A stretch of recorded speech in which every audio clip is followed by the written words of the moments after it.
بسم الله الحمد لله والصلاة والسلام على رسول الله وعلى آله وأصحابه أجمعين أما بعد. Last night we spoke on the issue of making salah in your house when it's raining outside,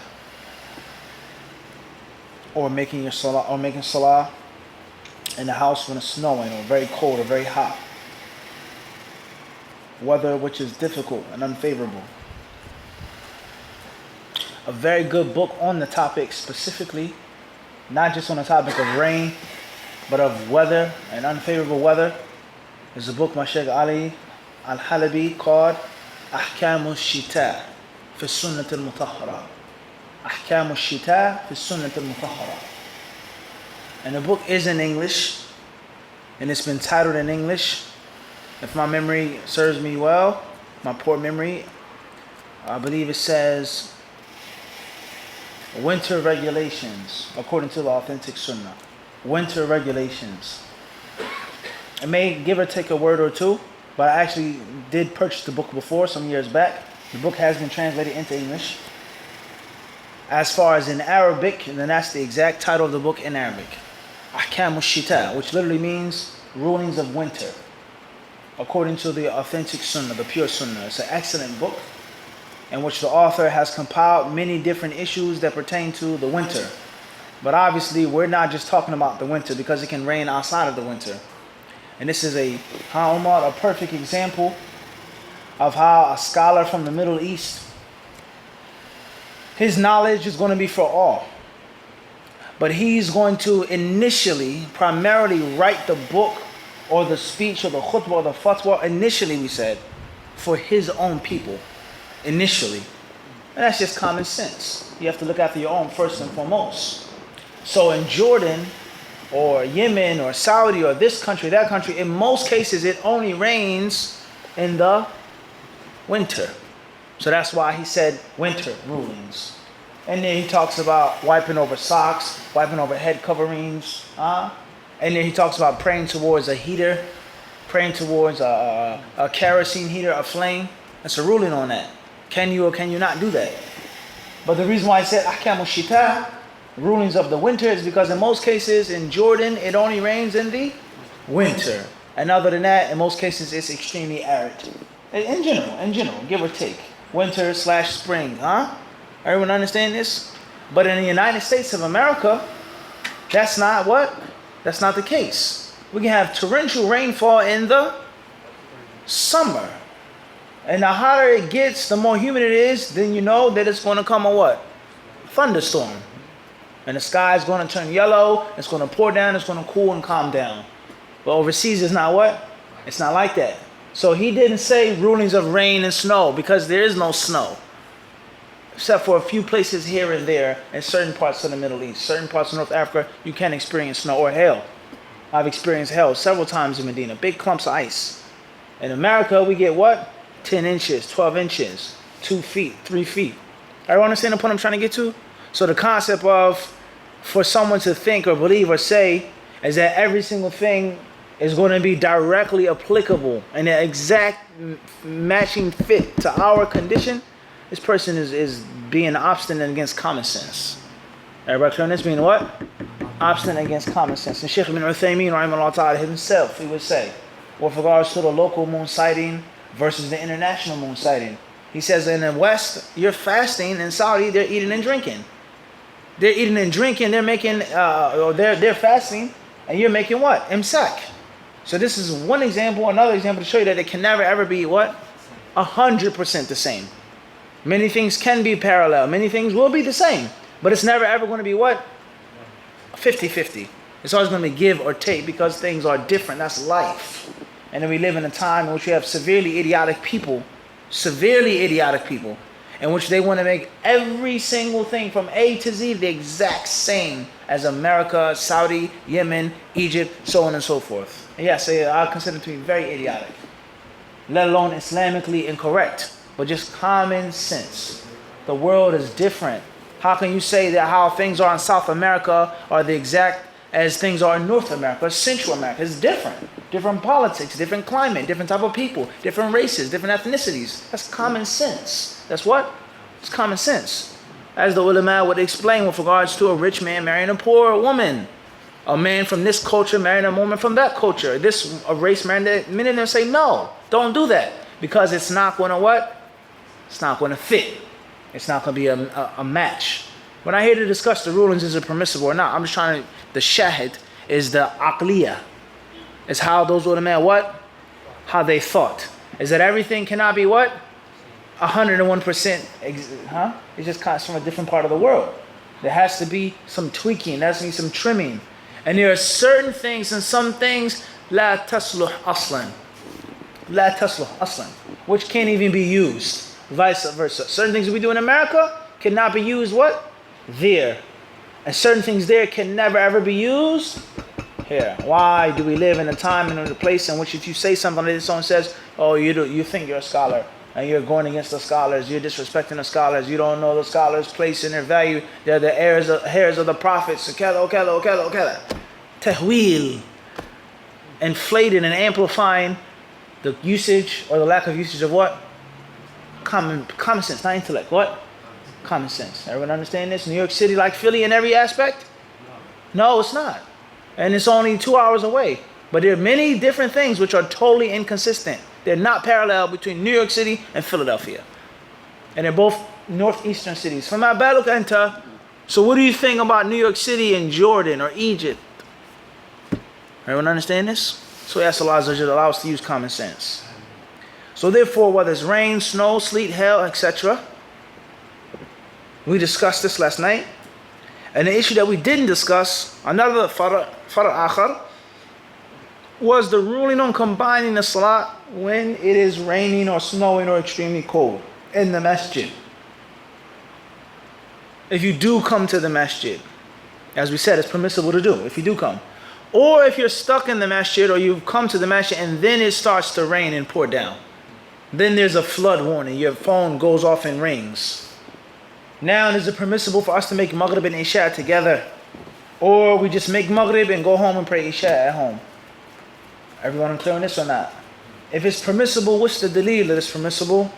And if it's impermissible and it shouldn't be done, then it has to be dalil for that as well. Even though the dalil is with those, or the dalil is only required and requested for those who say that it's permissible. For those who say that you can't do it, that's the asl. The asl is that the ibadat, there is no ibadah unless it's proven. The exact opposite of the asl of the dunya. Everything's permissible to do until proven. Everyone clear on this or not? What's the proof that you can wear black? I don't need proof.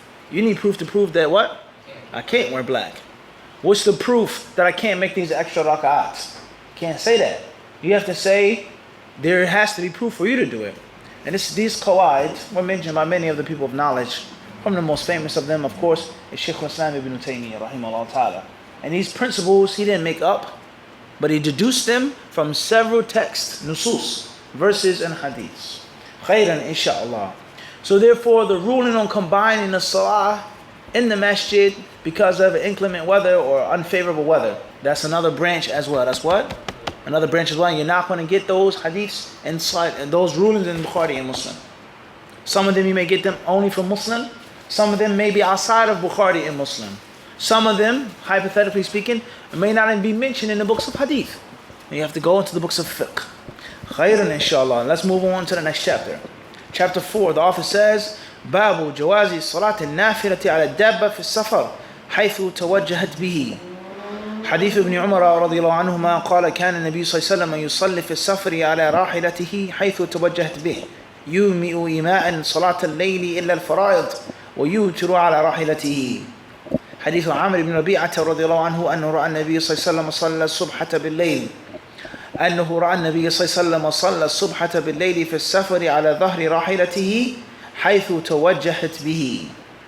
حديث أنس رضي الله عنه عن أنس بن سيرين قال استقبلنا أنسا حين قدم من الشأم فلقيناه بعين التمر فرأيته يصلي على حمار وجهه من ذا الجانب يعني عن يسار القبلة فقلت رأيتك تصلي لغير القبلة فقال لولا أني رأيت رسول الله صلى الله عليه وسلم فعله لم أفعله. It says, chapter 4, it is permissible to offer nawafil, optional prayer on an animal, camel, horse, even a car. The translator, now he extracts and deduces here Very interesting. It's no longer word for word translation, but now he's what? Extracting a ruling. Correct? Perhaps the first time we've seen this. Correct? He's now deducing. He says, even a car, plane, etc., facing in whatever direction it turns. Facing in whatever direction it what? It turns. The permissibility to offer optional prayers, extra prayers, ya'ni, in other words, anything which isn't fard. All of that is included in the statement nawafil or nafila. Anything which isn't fard. Anything which is not fard. It's permissible to offer these prayers on the back of an animal. حَيْثُ تَوَجَّهَتْ بِهِ. In any direction the animal is moving. I.e. away from the qibla, which is supposed to be a condition from the conditions of the prayer. Which is supposed to be a condition from the conditions of the prayer. Everyone clear on this? So that's what these hadiths are going to speak about and teach us about. Now, one may ask the question, if it's permissible to pray towards other than the qibla when you're on an animal traveling, and obviously it's nafi, that's optional prayer, is it a must that you face the qibla first, then let the animal take its natural course? Or can you directly make the takbir towards the south or this direction, that direction, and keep moving and keep traveling? Everyone understand this? Tayyib, hadith number 406 is narrated by Ibn Umar radiyallahu anhuma. The Prophet ﷺ used to offer nawafil prayers on his rahila, mount, facing this direction by signals, but not the compulsory prayer. He also used to pray witr on his rahila. Hadith 407 is narrated by Amir ibn Rabi'ah radiyallahu anhu, that he had seen the Prophet ﷺ praying nawafil at night on the back of his rahila on a journey, facing whatever direction it took. Narrated Anas ibn Sirin, it says here radiyallahu anhu, we went to receive Anas bin Malik radiyallahu anhu when he returned from Sham, and met him at a place called Ayn at-Tamr. I saw him praying, riding a donkey, with his face to this direction, i.e. to the left of the qibla. I said to him, I have seen you offering salah in a direction other than that of the qibla. He replied, if had I not seen Allah's Messenger ﷺ doing it, I would have not done it. All three of these hadiths prove one main lesson, one main fiqh ruling, and that is exactly what the chapter heading has stated.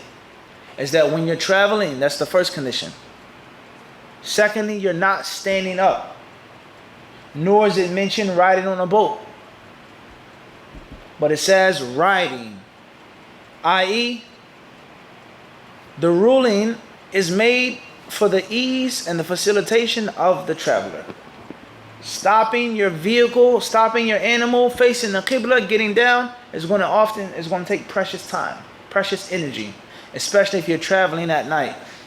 And what do the hadiths say about what? The earth being what? Wrapped up and enveloped what? At nighttime. Does that mean it's literal?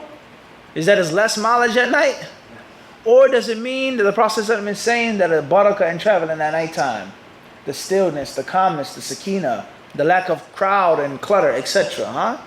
Both of these could possibly be what? Al-Dhahir, apparent, without figurative interpretation. The Prophet, he spoke in different ways. It's all from the Lugha al-Arabiyyah. Al-Muhim, the barakah of praying traveling at night. We can agree on that. Whether the earth is short of mileage or what? Or Allah makes it easy at nighttime. So a person may lose valuable time, valuable energy in stopping, facing the qibla. And the Sharia, it wants us to pray. This is from the maqasid of the Sharia. It's to strictly guard the prayer, to strictly guard ibadah. And from the maqasid, from the aims and objectives of the Sharia, is also for us to look after our worldly affairs. And for things to be made easy for us and facilitated for us. There's no contradiction between the what? The two. There's no contradiction between the two. There's no contradiction between the what? Between the two. There's no contradiction between being pious and being rich and wealthy. No contradiction. There's no contradiction. There's no clash between being handsome or being beautiful and being righteous and pious. Being physically strong and being pious. There's no clash what? Between the two. Unless the clash is in your heart. If the gold coin is in your heart, then that's one thing. If the gold coin is in your hand, then that's what? That's a different story. Doesn't make me or break me. Doesn't what? Doesn't make me or break. I can walk with my 2 feet, or I can drive in a limousine. Doesn't matter to me. I can give sadaqah fi sabilillah. I can spend it on my family. I can eat good, fine things. It doesn't matter to me. And I'm pleased without money. So that's the defining difference right there, is how you behave. But there's no clash between the maslahah of this dunya and between strictly guarding and preserving the deen. Obviously, the percentage of the deen has to be higher. Khairan, inshallah. So that's what's meant here by this chapter. Okay, to make it easy for the traveler. Question is, does this apply to modern day times? Can you say the same that you can pray in a car facing other than the Qibla? For the driver, very questionable. For the one in the passenger seat, riding shotgun, quote unquote, in the back seat, perhaps. On a train, perhaps. On a plane, perhaps. A shuttle, this and that, perhaps. But the driver, can you say that a person can pray sitting down driving using what they call it when the speed doesn't change? Cruise control. You're driving on a very desolate road. It's not much outside. Is it permissible to pray sitting down driving? What if someone walks on the road, or a deer?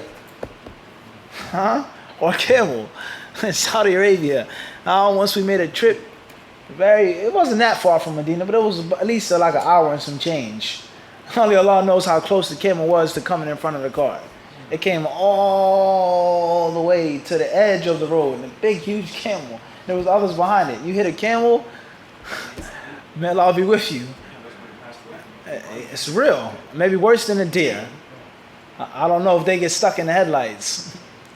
What did the narration say about the camels being made from jinn? Making wudu after eating camel meat.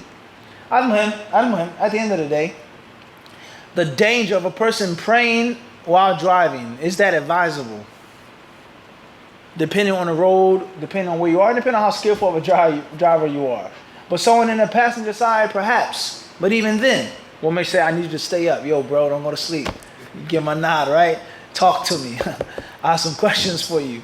Read this, say this. Make some jokes. I'll get sleepy if you're quiet and I'm driving at nighttime. What did the brother say, Abu Saeed? He said, listen, I'm not going to say names. He said, do not fall asleep in my car.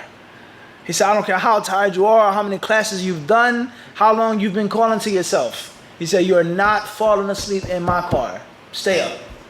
Get some coffee, some haram, Red Bull, whatever. Put your seat up. You're not going to sleep in my car. So his brother once, he told me this some years back. So if I'm praying and I'm trying to focus and be submissive, it may take away from the haqq that he has as my companion to talk to him on a road trip. And this may be the best time to get to know your brother and to bond with your brother and build with your brother on a what? Good old road trip. So one may say it's questionable in the driver's seat or the passenger seat. As far as in the back, maybe a bit different. Even then, somebody may want to enjoy your company. Obviously, it's not going to hurt if you pray 10 minutes or 30 minutes or an hour, but it depends. It what? It depends. Now, you're on a train or an airplane, that's a different what? Different story. But is that even applicable on a train and a plane? Because oftentimes when you're on a train and a plane, you may have to make the fard prayer away from the Qibla. There's no musalla on these. Saudi Airlines has a musalla. What other airlines have a musalla on them? Any other airlines? You ever seen one? First class. First class. Even then, you got space to get up and pray? Yeah, you do. Allahu Akbar. Allah bless the brothers on first class. Tell you, if you don't have a musalla on a plane and there's no space, you're in the back, the stewardess, whatever, you're trying to stand up, pray, it may not be possible. And there's no, you can't pray in the airport because the prayer is not in yet, or you can't combine this prayer, Fajr, etc. You may be forced to pray sitting down, facing other than the Qibla. So this is critical thought with regards to the ancient rules being applied to the modern world. Everyone understand? It's being applied to the what? The modern world. فهمنا هذا يا إخوان? Everybody got this? طيب. Also, we benefit from this is that there are certain rules or rulings in which the optional prayer is different from the mandatory prayer. With regards to facing the Qibla, with regards to sitting down, with regards to wudu. Some of the Salaf Salih, when there was a janazah, they would make tayammum. If there was a janazah and there was no time, they would do what? They would make tayammum. They would make tayammum, not to miss the janazah. Is that permissible or impermissible? Drinking water. Can you drink water at nighttime in the Taraweeh? Some of the Salaf, they used to do that. They used to drink water in the prayer. Everybody clear on this? That's why it's called Taraweeh.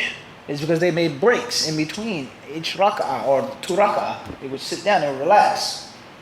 So the point is that the Fard prayer and the Nafila prayer are similar, same, except for the specific rulings in which they become different. Some of them what I just mentioned to you. Tayyib, khairan inshaAllah. The narration of Abdullah ibn Umar radiallahu anhu says, Kana Nabiyyu, that the Prophet ﷺ used to do this. And we know in the Arabic language when it says Kana, sometimes it means that the Prophet ﷺ kept doing it. And sometimes it only means they did it once or twice. Or maybe even once. Kuntu. Aisha, she said, I used to perfume the Messenger of Allah ﷺ for his ihram. And the Prophet only made Hajj once. He made several umrahs, but he made what? Hajj once. So that's an issue right there with regards to the language and the fiqh. Sometimes the word kana or kuntu means yadul al-muwasala. And sometimes it just proves that it was done once or twice. So, khairan inshallah, moving forward. It goes to show, it says, yumi'u ima'an. He will make a signal. What does this mean? A signal with his eyes? A signal with his head? Or when you sit and pray down, or pray when you're sitting down, sitting down, you have to move your whole body. That's another issue now. And it's even more important with regards to the ill Muslim's prayer. When you're ill, you're in a hospital bed, or you're sitting down, how do you offer the salah? What do you have to move, and what is the necessary movement? Is it best to bend all the way over? Or is it only mandatory to move what? The head. Or at least the shoulders. Allahu Akbar. A little bit. Or is it a must that you do what? Go all the way down. This narration says, yumi'u. He made ima, a signal. And the asl of a signal, the asl in the Arabic language, is that it's with the eyes. Right? You do what? You make a what? Make a signal. And you don't do your whole body. Sahih? We can agree on this or not? You make a signal with your eyes / head. Slight movement. You never do it with your what? Everybody clear on this or not? We're talking about being precise and breaking it down, understanding it critically. Moving forward. It says, Salat al-Layl ila al-Fara'id. Here, هذا من باب التوكيد. This is placing emphasis here. The night prayer and not the fara'id. Crystal clear. And this also goes to show us the permissibility of offering prayer that is not mandatory when traveling, which we took in a couple chapters ago. What is the ruling on making the tasbih outside of your home or outside of your residence when you're not at home? And it also says that he made witr as well. Bab al-atf al-khasi al-am. لأن الوتر من صلاة الليل. And also will show us the permissibility of making witr when one is traveling. Hadith 407 as well. And Hadith 408 is just like last night, in which we have what one of the companions did, and the understanding of the companion, and him relying upon that understanding, the Prophet ﷺ's words and actions. Just like last night. Just like what? Just like last night. And it also goes to show what we said last night with regards to people not knowing, people finding it strange, and the learned person not being shy in front of those who are ignorant. As long as you have your dalil, it's nothing to be afraid of, nothing to be scared of, nothing to be embarrassed of. Why are you doing this? Why don't you do that? Why kada? Why? As long as you have the ilm, no one can hurt you or harm you. And if it wasn't for the fact that I saw the Messenger of Allah doing it, I wouldn't have what? Done it. Many, many examples like this. Khayran inshallah. An-Nawawi rahimahullah ta'ala, he then says here,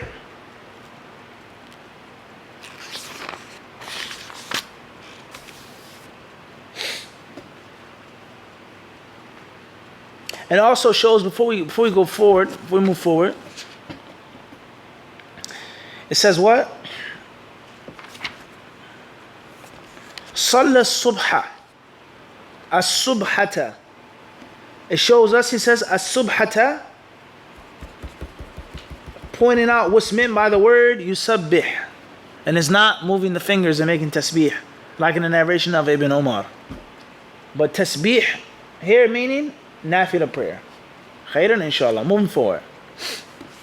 An-Nawawi rahimahullah ta'ala, he says regarding these hadiths, في هذه الأحاديث جواز التنفل على الراحلة في السفر حيث توجهت وهذا جائز بإجماع المسلمين وشرطه أن لا يكون سفر معصية ولا يجوز الترخص بشيء من رخص السفر لعاص بسفره وهو من سافر لقطع طريق أو لقتال بغير حق أو عاق والداه أو عاقا والده أو آبقا من سيده أو ناشزة على زوجها ويستثنى المتيمم فيجب عليه إذا لم يجد الماء أن يتيمم ويصلي وتلزمه الإعادة على الصحيح سواء قصير السفر وطويله ويجوز التنفل على راحلته في الجميع عندنا وعند الجمهور ولا يجوز في البلد وعن مالك أنه لا يجوز إلا في سفر تقصر فيه الصلاة وقول غريب محكي عن الشافعي رحمه الله تعالى. An-Nawawi, he says, please listen carefully.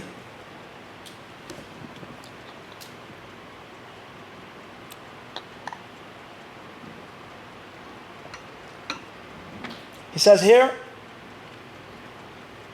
all of these hadiths prove the permissibility of making optional prayers upon one's riding beast, one's mount. All of these hadiths prove the permissibility of making optional prayers on one's mount. Clear. And this is something which is permissible according to all of the Muslims, he says. There's no difference of opinion in any madhab. In general, is that it's permissible. It can be done. Next point. Listen carefully in light of the previous chapters. And the condition for this to be done, for you to make the optional prayers on your riding mount away from the Qibla, or not even away from the Qibla, just starting off with on the not standing up. He says the trip has to be a trip that doesn't include disobedience to Allah subhanahu wa ta'ala. Take that in light of what we previously explained, how the ulama differed over this point with regards to shortening the prayers, combining the prayers, wiping over leather socks for more than a day. Is that only permissible for people that are going to obey Allah? Or is it also permissible for people that are traveling to what? Disobey Allah subhanahu wa ta'ala. Here he decisively mentions his view, and the Shafi'i view that he feels is correct on the issue is that it's impermissible to do that. Clear on this? He says, next point, and it is impermissible, it's unlawful to take any allowances of traveling for he or she who is being disobedient to Allah subhanahu wa ta'ala. Salah, khufain, prayer on the mount, all of the things that are permissible for what? A traveler. Not fasting, breaking your fast. All things that are permissible for a traveler, he says they're impermissible, unlawful if the person is being a disobedient servant to Allah subhanahu wa ta'ala. Such as, he says, gives a few examples. Someone who's traveling to rob someone, a highway robber, a bandit, a what? Everybody understand this? He says, or to kill someone unjustly. Proving that if you're going to kill someone justly is what? Different story. He says, or aqan walidahu, being disrespectful to your parents. Your mother told you don't travel, and you didn't have to travel. It wasn't an Islamic obligation, and you disregarded her, and you traveled. An-Nawawi says you can't do anything from that which is permissible with regards to traveling. أو عابقا من سيده, he says, or a runaway slave, someone who escapes bondage. He refuses to obey his master. He's a asi. He's a sinner. In Islam, it's impermissible for a slave to run away from his master. It's impermissible. He says, "Oh, nashizatan ala zawjiha," or a woman who's disobeying her husband. Don't travel. Don't leave the house. I don't want you to go. Don't go visit this person. Don't go to the family reunion. She says, "I'm going anyway." She's nashiza. Everybody clear this? Disobeying her husband. He says, in the only exception, listen to this here, and this goes to show you how oftentimes these different fiqh madhabs are very inconsistent. They're very inconsistent. He says, وَيُسْتَثْنَى, and an exception to the rule is making tayammum. If you don't have water and you're traveling, you can make what? Tayammum, not tayammum, as most brothers say in America. At-tayammum, at-tayammum. He says a person must make tayammum if he doesn't have water while traveling. Listen to this. He has to make salah, and then he has to make the salah again. He has to remake the salah. Where is this? What's the deal for that? What's the authentic sunnah with regards to this? And you find this in many madhabs. These different ins and outs and these different intricacies and contradictions. And which here's al-zahir, here's qiyas, here is this, here's istithna. Huh? He says here, and this is according to the correct view is that a person must make the tayammum and he has to make up the salat when he's back home with water. He then says, regardless whether the trip is long or short. What happened to the previous issue about how long or how short does the trip have to be to shorten the prayer? Remember, we took this a couple nights ago. He then says, and a person can make the nafil, the tanaful, the optional prayers on his mount, and all of these different trips. All of these what?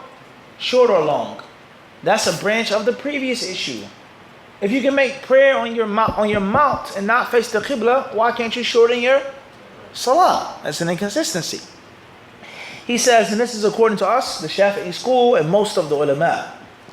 وَلَا يَجُوزُ فِي الْبَلَدِ, and one cannot do it if he's home, if he's still in the city or the town, if he's not actually musafir.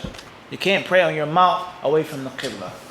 Obviously, outside of this, we know it's permissible to pray sitting down for optional prayers, but you have to face the qibla and not riding away from the qibla. Remember this? He says here, Imam Malik rahimahullah ta'ala, he is quoted to have said, it cannot be done illa fi safarin tuqsar fi salah, and a trip in which the prayer is shortened.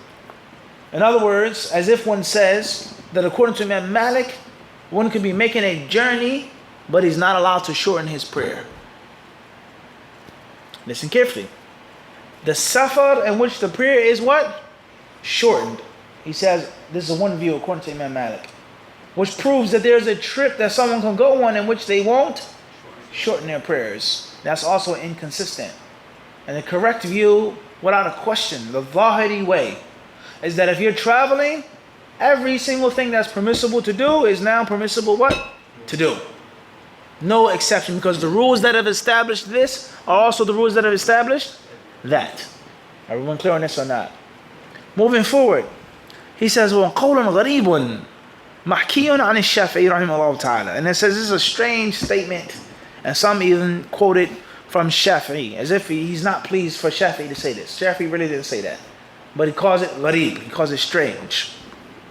وقال أبو سعيد الأسطرخي من أصحابنا يجوز التنفل على الدابة في البلد ومحكي عن أنس بن مالك وأبي يوسف صاحب أبي حنيفة وفي دليل على أن المكتوبة لا تجوز إلى غير القبلة ولا على الدابة وهذا مجمع عليه إلا في شدة الخوف فلو أمكنه استقبال القبلة من قيام الركوع والسجود على الدابة واقفة عليها هودج أو نحوه جازت الفريضة على الصحيح في مذهبنا. He says here,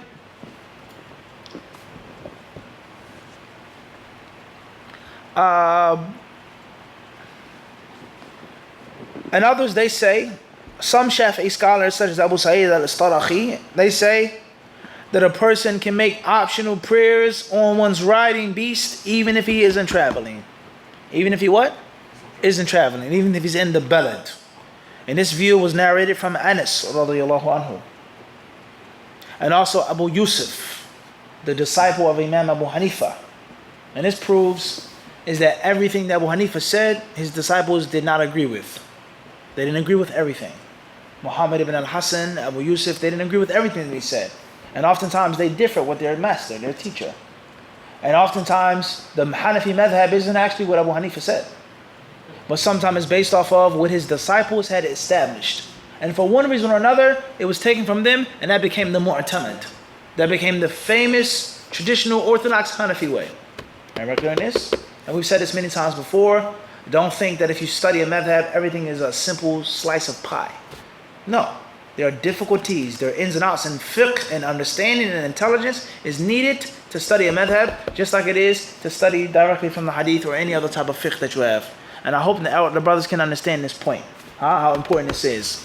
Because you have people who promote this. People who say, don't read Sahih Bukhari, don't read Sahih Muslim. These books will mislead you, they're dangerous books. And the safe books are the books of madhab, safety. For the layman, for the student, it's safe, it's clear, and it's easy and simple. That is not true, that's a lie. There are easy hadith books, and there are difficult fiqh books. There are easy issues in certain hadiths, and there are extremely brain-warping issues in traditional study of fiqh. So it's not the book, but it's how the book is studied and taught.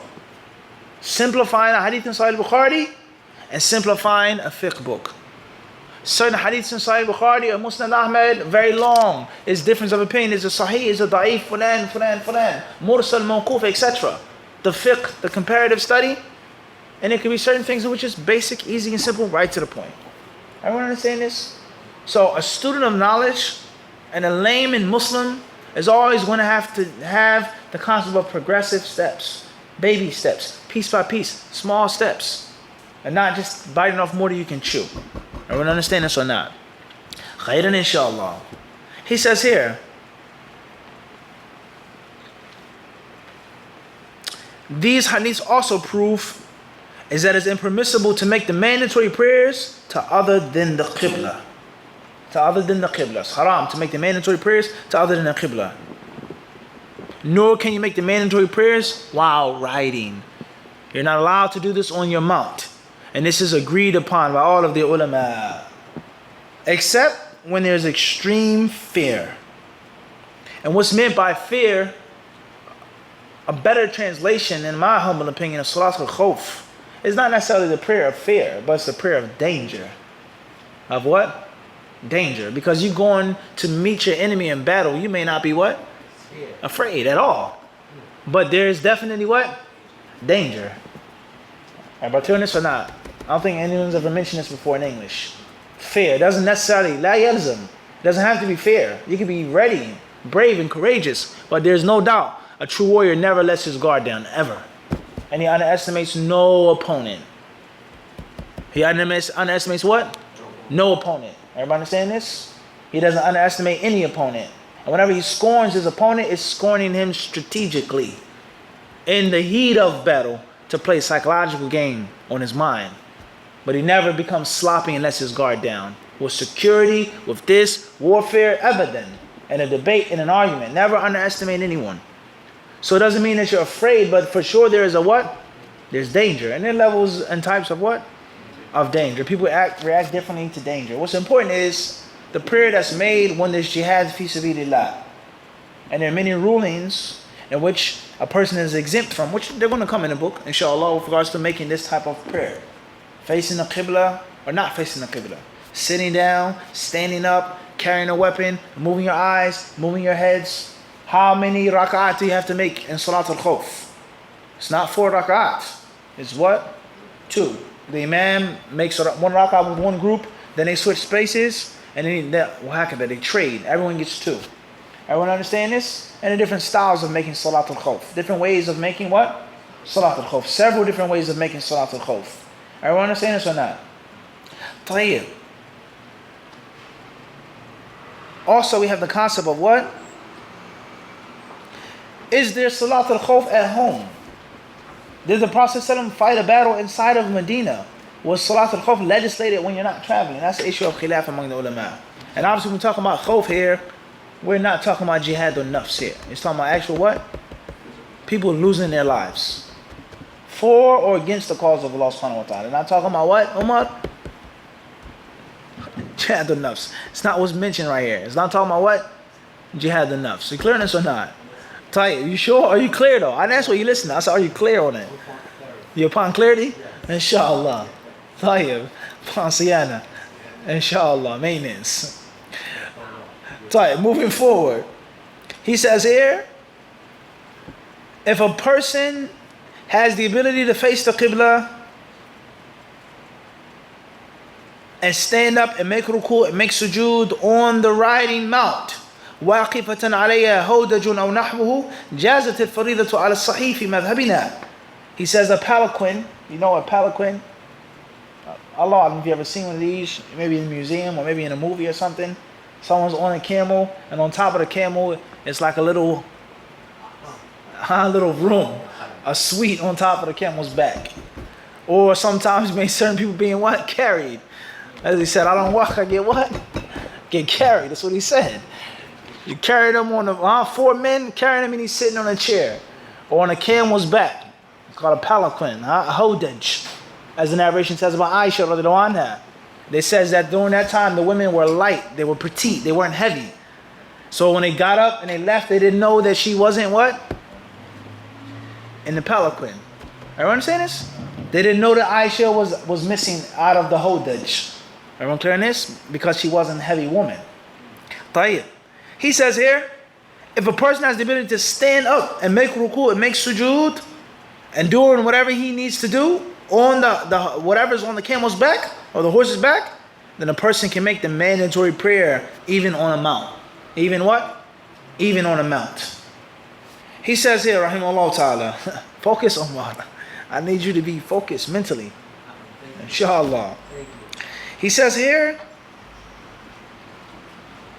فإن كانت سائرة لم تسع على الصحيح المنصوص للشافعي وقيل تصح كالسفينة فإنها يصح فيها الفريضة بالإجماع ولو كان في ركب وخاف لو نزل الفريضة انقطع عنهم ولحقه الضرر. قال أصحابنا يصلي الفريضة على الدابة بحسب الإمكان وتلزمه إعادتها لأنه عذر نادر.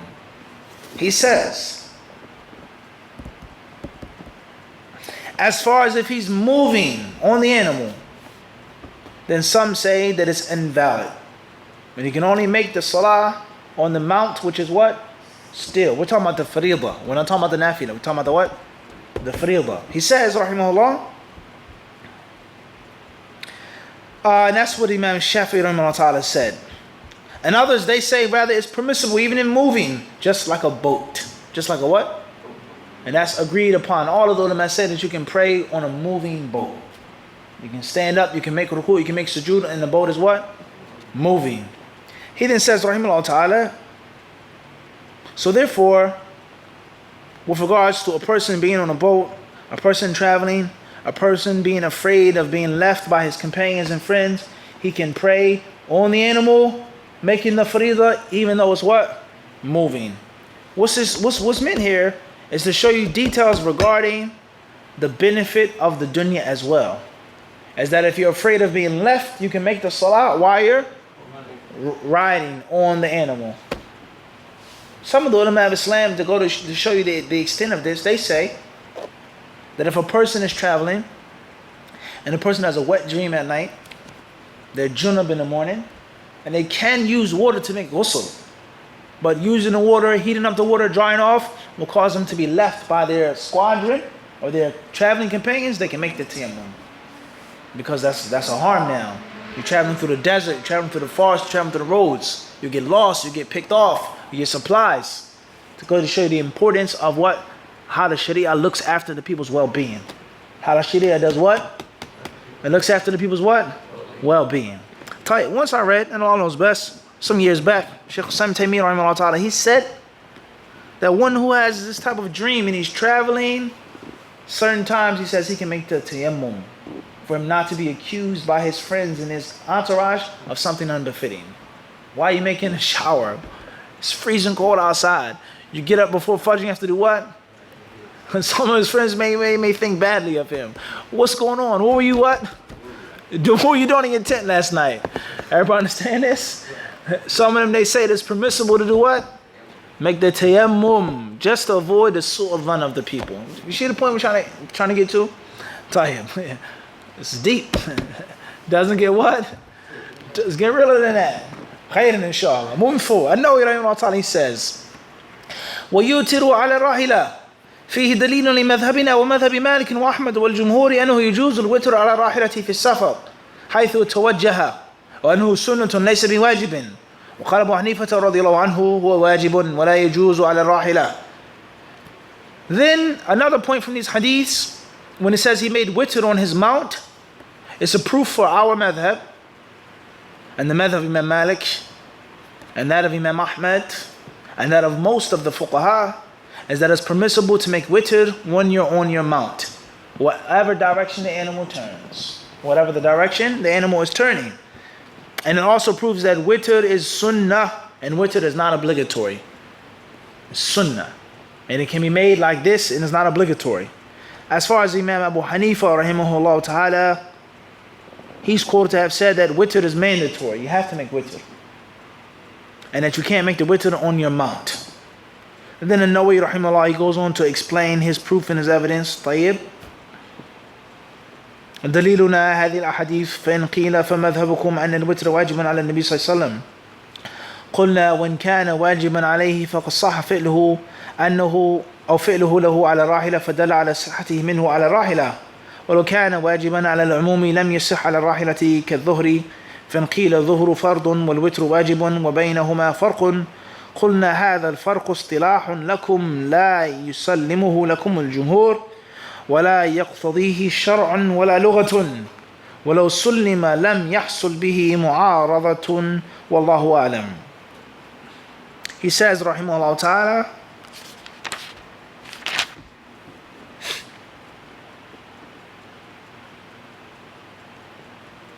Abu Hanifa rahimahullah, he said that the witr is wajib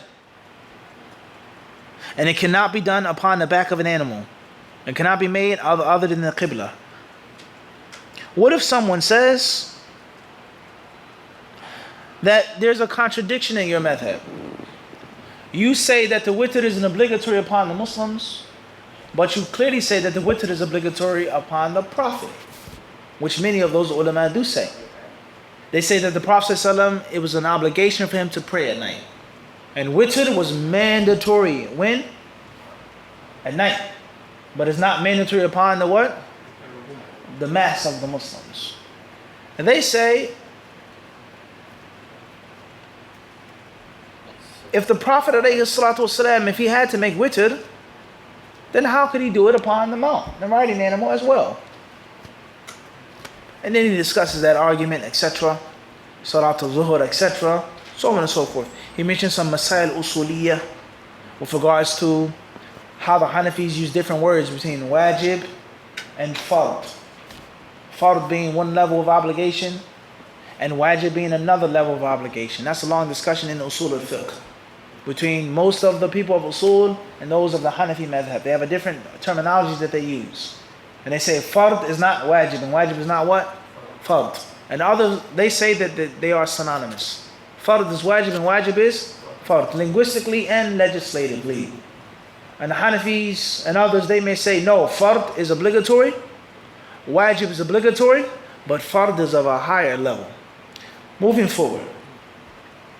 He says, rahimahullah ta'ala, وَأَمَّا تَنَفُّلُ رَاكِبِ السَّفِينَةِ فَمَذَهَبُنَا أَنَّهُ يَجُوزُ إِلَّا إِلَى الْقِبْلَةِ إِلَّا مَنْ لَاحَ السَّفِينَةِ أنه لا يجوز إلا إلى القبلة إلا من لاح السفينة فيجوز له إلى غيرها لحاجة وعن مالك رواية كمذهبنا ورواية بجوازه حيث توجهت لكل أحد.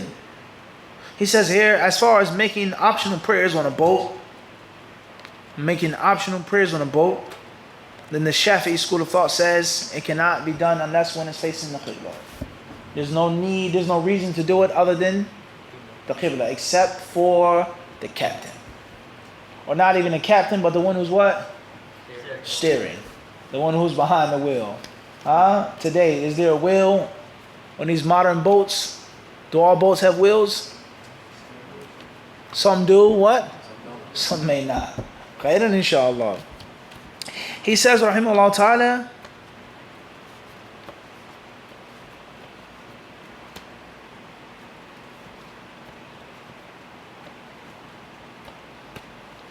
khair inshallah.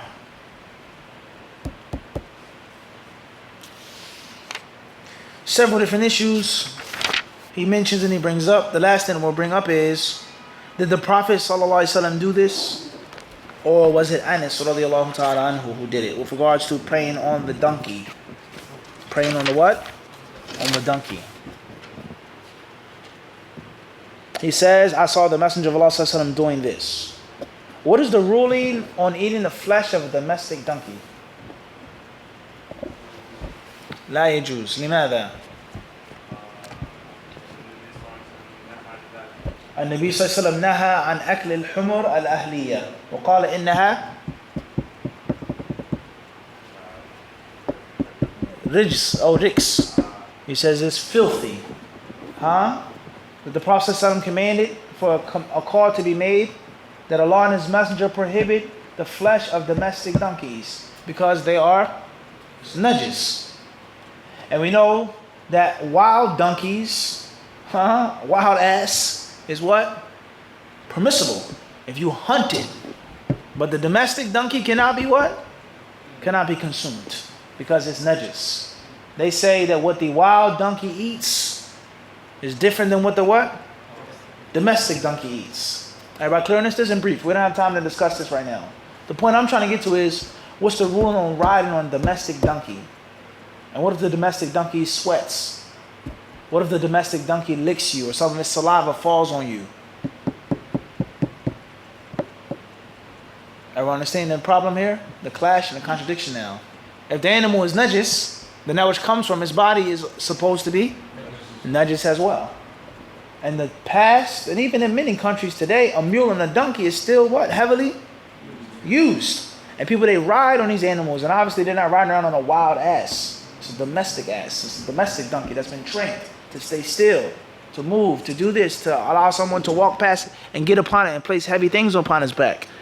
So what's the ruling now on that which comes from this what? Domestic animal. What's the ruling? فهمنا الإشكال أم لا? Can you pray on a domestic donkey? Is the domestic donkey going to sweat? Is his hair going to get on you? Is his saliva going to get on you? 120 degrees. Harun? Wait. If the Prophet prayed on it, was it Tayyib? Did the Prophet pray on a donkey? Or did Anas pray on a donkey? And the Prophet prayed towards the Qibla. It's an issue now. Ha. Al-Muhim, I will get the train of thought of the Qawi. If that's authentically proven that the Prophet prayed on a donkey, then there's no argument. It's an exception to the rule. Or we may say, مِمَّا تَعُمُّ بِهِ الْبَلْوَى. From the fiqh principles is that something that is burdensome upon the people, an exception is made. What would people do if they couldn't ride upon donkeys and mules and touch donkeys and mules and have donkeys and mules around them? It'll be a clear hardship. Everyone understand this or not? And the same applies to other food issues, such as eating other animals which are wild. They're no longer domestic. A wild animal, a wild insect doesn't eat from the filth of the what? Of the city. Whether it's a swamp rat or a forest rat, wild boar, one may say. I'm not eating that. I use the hair for a brush. We spoke about that being permissible, but I'm not going near that. Tayyib. With regards to certain animals, this is reality. Exactly as you said, because a wild boar is not like a what? A hog that's fed slop, that's fed najasa, that eats his own najasa. A chicken that's fed waste is not like a fowl, a pheasant, a duck that's wild that you catch. Everybody doing this or not? A mouse or a rat that lives in New York City is not like a rat that lives what? Nah, Philadelphia, Philadelphia concrete jungle as well. Tayyib. I knew it was coming. On the rotten apple, as they say, huh? I didn't say it. New Yorkers have called it the what? Said things are a hassle. Poet, he said this, right, Harun? And being caught in the what? Ah, la, yahi. At the end of the day, we don't want to get caught in those lassos, huh, Harun? At the end of the day, the rat that lives in the inner city, Philadelphia or New York, is not like the rat that's eating nuts and berries and things in the wild. So the point is that the ulama of Islam, based off of these texts, they've made differences between domestic and wild, certain animals, certain insects.